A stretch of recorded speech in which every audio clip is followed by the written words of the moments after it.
Do you know how to survive being buried alive? It was the name of an online quiz I'd stumbled across late at night in front of my computer. It made me laugh, and somehow I was curious about what it might be. So I clicked on the link that seemed safe.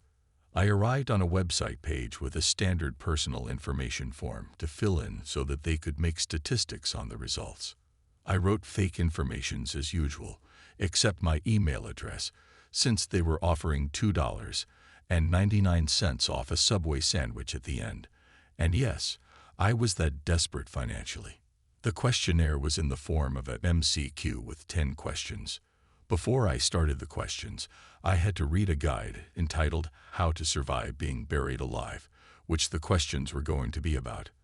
I assumed it was this guide that they wanted to perfect with this quiz. I could only see it for 30 seconds, and the first question appeared with a 5-minute counter to answer the 10 questions. After all, it was a quiz about being buried alive, so adding a little pressure seemed logical. I answered as best I could, all the while yawning from fatigue. When I got to the end of the quiz, I expected a correction with a percentage of correct answers.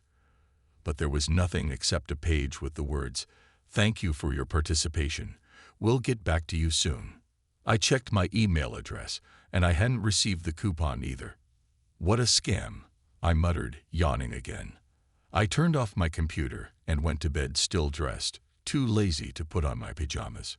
Come to think of it, it's a good thing I kept my clothes on. I woke up coughing.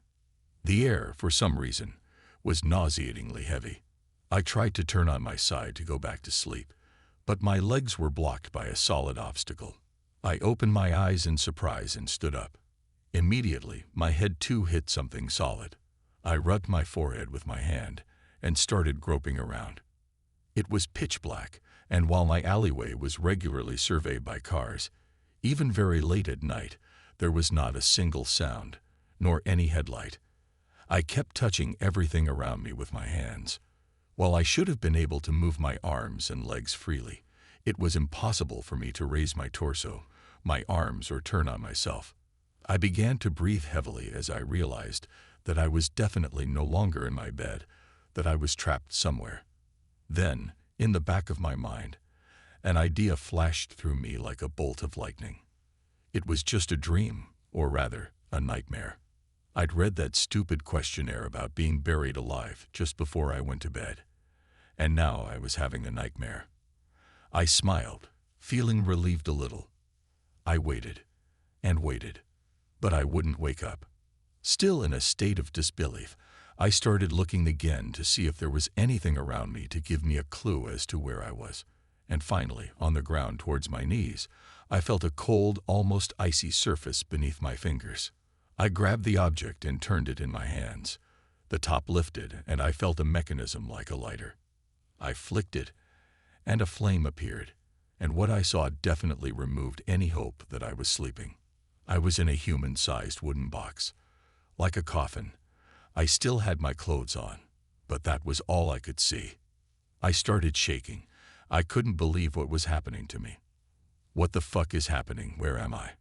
Instinctively, I started banging my palm against the surface in front of me. Help! Someone please! Help me! I'm locked in. I pounded again and again until my hand said stop. Not a sound, no one to rescue me. I was on my own. I definitely started to lose my shit. I started screaming again, crying, punching, and kicking. To no avail, except to increase my despair and my feeling of being alone, trapped in a box. Okay, calm down, breathe calmly. After a few moments, I finally started to calm down a bit and tried to think about the situation. I was either in the worst nightmare of my life, or locked up somewhere by a crazy person who was standing right outside, probably enjoying hearing me scream and panic. Or maybe the people who'd created the online questionnaire had wanted to do a real test of their guide, to see if I'd get away with it. It was impossible, but the more I thought about it, the more obvious it seemed. I'd always avoided going in elevators ever since I was a kid, because I hated the feeling of being trapped in a confined space, like an iron coffin. And now I found myself in exactly that situation, but probably 6 feet underground on top of it. I started searching around again with the light from the lighter that was shaking from my hand. I could see a tiny slot as if for a tiny key right next to my right knee. I tried to pull at it with one of my fingernails, to no avail. With each passing minute, I felt as if the air was getting heavier and heavier, and rarer and rarer. I was already starting to get a headache, and the idea of dying asphyxiated in this box made me want to vomit. I turned my head upwards and noticed a small iron ring that I could pull out.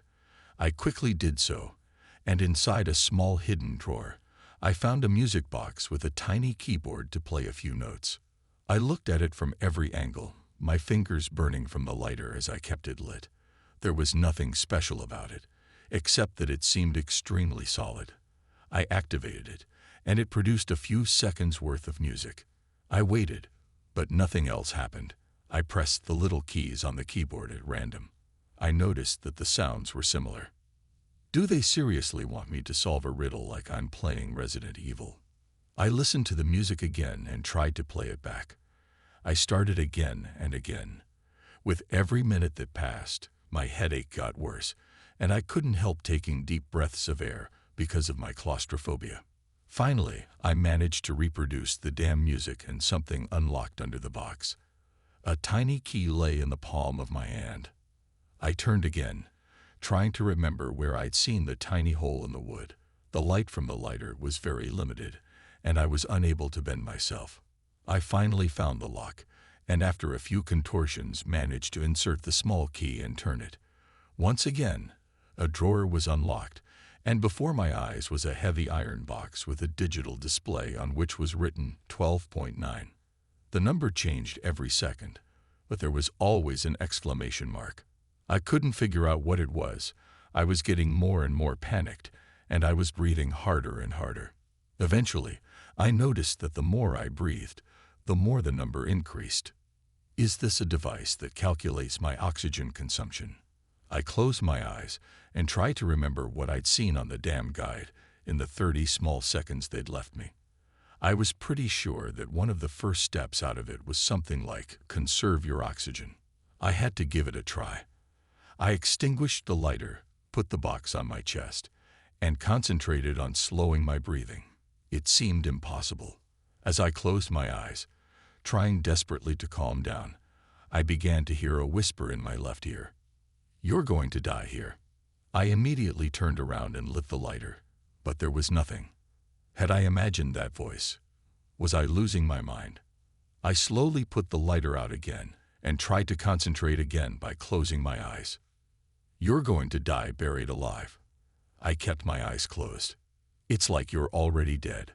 I concentrated on my heartbeat. "You'll never get out of this box." One last shaky exhale, and finally, I felt a mechanism in the box go off. I managed to open the steel lid on top and realized why it was so heavy. There was a hammer inside. My key to freedom. I became ecstatic, started laughing a little, then laughing maniacally. I couldn't stop myself.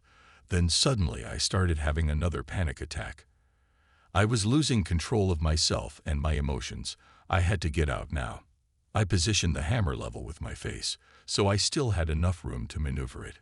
I started hitting the wood, and my worst fear came true. Dirt started falling on my face. I tried to block the dirt with my hands, but the hole I'd made in the excitement of the moment was too big, and every second it seemed to widen, and more dirt entered the little space I had here. Damn it, if I try to dig through it, I'll just choke on the dirt. I closed my eyes, trying desperately to remember what the guide had said about this. I tried to remember what the man in the drawings was wearing. A shirt or a bag over his head, I think. Yes, he was wearing a garment over his face to protect himself and allow him to breathe through the earth. I took a few slow breaths of what little air was left inside. I couldn't help imagining myself stuck 5 feet up, with no air, in complete darkness, suffocating to death. I withdrew both hands, letting the earth in, and pulled my sweater up to the top of my head, tying a knot as best I could with the sleeves afterwards. The dirt was starting to block my arms when I finally succeeded, and started to pull up with my hands, pushing with my legs. I managed to extricate myself from the coffin and continued desperately to pull myself towards my hands again and again, digging into the earth with all the strength I had left. I went on, branches and stones scratching my sides and hands. After a while I wondered if I was still digging upwards. Could it be that in the pitch black I changed direction unintentionally? I couldn't stop. All I had to do was dig, push and pray to reach the surface. After probably less than a minute, which felt like an hour, my right hand finally reached the emptiness of the surface, and my fingers, like claws, pulled me one last time towards the surface. I couldn't believe it. I'd done it. Most of my torso was still buried, and I hurriedly pulled my sweater away from my face to take a deep breath of fresh air. And what I saw stopped me in my tracks. All around me were dozens and dozens, maybe even over 100 graves, and in front of each of them stood a man dressed in a suit. The light blinded my eyes, and I realized that it wasn't the sun, but spotlights attached a good distance above. I was in a gigantic hangar. Code 12, Grave 122. I heard a man's voice pronounced beside me, and before I could scream or say anything, someone knocked me out. I woke up with a start. It was dark, and I instantly panicked. No. They put me back in a box. But the sound of a motorcycle and the light of its headlights projecting continuously onto my window and into my room put an end to my incipient panic. I was back in my bed. It didn't take me long to figure out if I'd dreamed the whole thing or not. The scratches on my chest and the dirt still present under my bleeding fingernails were evidence enough to attest to the reality of that night of horror. I didn't sleep that night, or for the next few days for that matter. I became paranoid and refused to sleep alone from that night on. For a while, I moved in with an old friend who, although he found it hard to believe, could see that I wasn't in my right mind and that something had happened to me. Time went by. I saw a psychiatrist who helped me and gave me medication to calm my anxiety, and eventually I gradually managed to resume a normal life. Until this morning, when I received an email from an unknown recipient with the subject line, "How to survive being tied up underwater. Please help me. I can't go through this again."